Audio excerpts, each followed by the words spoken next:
പക്ഷെ അവരുടെ കാലം വരുമ്പോൾ വല്ല മണ്ടൻ തീരുമാനങ്ങളെടുത്ത്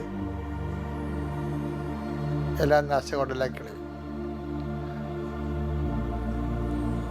എന്നിട്ട് ഗർവിഷ്ടമായിട്ട് മറ്റുള്ളവർക്ക് തങ്ങളുടെ കഴിവുകേടുകൾ മറച്ചു വെക്കാൻ വേണ്ടി പുതിയ പുതിയ പെരുമാറ്റത്തിൻ്റെ അഭ്യാസങ്ങൾ കാണിച്ച് മറ്റുള്ളവരെ ഭാരപ്പെടുത്തും.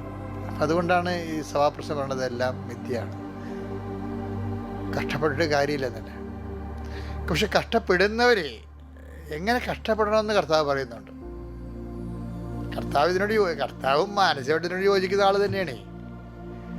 എന്നോടുകൂടെ ശേഖരിക്കാത്തവൻ അതൊരു സംഭവം മനസ്സിലായില്ലേ, ചിതർച്ച് കളയുന്ന. അതെന്നെ സ്വഭാവം പറയണത്.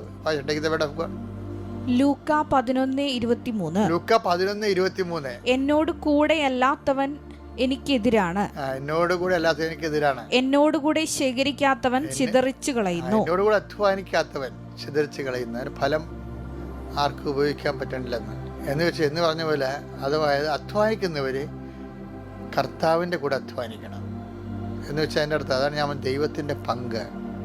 നമ്മൾ എന്ത് അധ്വാനിച്ചു, ഇപ്പോൾ പിള്ളേരെ വളർത്തണത്, ജോലിക്ക് പോണ ഇല്ലേ, നിങ്ങൾ വീട്ടിലെ ജോലി ചെയ്യുന്നു, നിങ്ങൾ എന്ത് ചെയ്താലും ദൈവത്തിന് കൃതജ്ഞത അർപ്പിച്ചുകൊണ്ട് ചെയ്യണമെന്ന് വെച്ചാൽ അതാണ് ദൈവത്തിൻ്റെ പങ്ക് ഉറപ്പുവരുത്താനുള്ള മാർഗം. വായിച്ചോളൂ. കൊളോസോസ് 3:17 നിങ്ങൾ വാക്കാലോ പ്രവൃത്തിയാലോ